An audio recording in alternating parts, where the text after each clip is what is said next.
तुम्हारी किस्मत में जीत की चाबी आ रही है। मेरे प्रिय बच्चे, तुम्हारे जीवन में बहुत कुछ घटित हो रहा है और मैं उन घटनाओं से अनजान नहीं हूँ।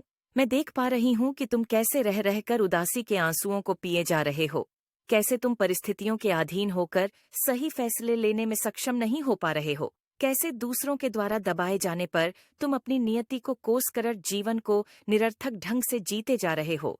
प्रिय बच्चे, मैं तुम्हें आज यह बताने आई हूँ कि अब तुम आर परिस्थितियों में सुधार करने का समय आ गया है और साथ ही समय आ गया है उन लोगों को सबक सिखाने का जो यह नहीं जानते कि तुम्हारे साथ बुरा बर्ताव करके, तुम्हारे प्रति बुरी भावना रखकर, तुम्हारे प्रति द्वेष रखकर वह अपने लिए गड्ढे खोदने का कार्य कर रहे हैं, जो यह नहीं जानते कि ऐसा करके वह अपनी ही नियति को कमजोर कर रहे हैं, क्योंकि उन्हें इस बात का ज्ञान नहीं कि तुम्हारे साथ कैसी ऊर्जा है।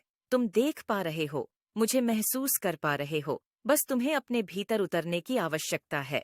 आज तुम्हारे साथ कुछ ऐसा होगा जो तुम्हारे जीवन की रूपरेखा को बदल कर रख देगा।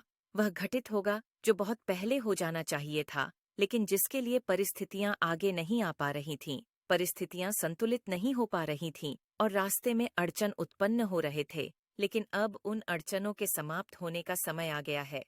अब वास्तव में समय आ गया है सही फैसला लेकर सही दिशा की तरफ कदम बढ़ाने का।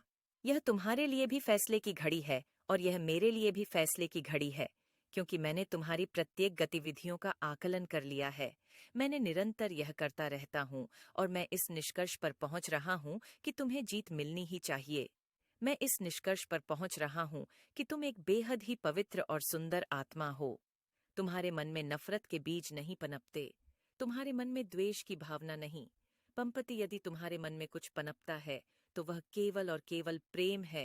प्रेम से भरा हुआ जीवन जीना चाहते हो तुम, और जिस चीज की कामना तुमने करी है तुम उसके हकदार भी हो। लेकिन कुछ प्रश्न है जिन प्रश्नों का तुम्हें अब तक जवाब नहीं मिल पाया है। अब तुम्हारे सामने वही प्रश्न उठ खड़े हो रहे हैं। अब तुम्हें उनका जवाब ढूंढना है। अब तुम्हें अपनी जीत को सत्यता में बदलना है। अब तुम्हारे लिए सही समय की शुरुआत हो चुकी है। मेरे प्रिय बच्चे, क्या तुम्हें पता है कि तुम्हारे जीवन में यह जो परिस्थितियां घटित हो रही हैं, उनके पीछे नियति ने क्या योजना बनाई है? आखिर क्यों तुम्हें रह रहकर नियमित तौर पर धक्का प्राप्त हो रहा है? ना चाहते हुए भी कुछ ऐसी परिस्थितियां उत्पन्न हो रही जो तुम्हें पीछे धकेलने का कार्य कर रही है।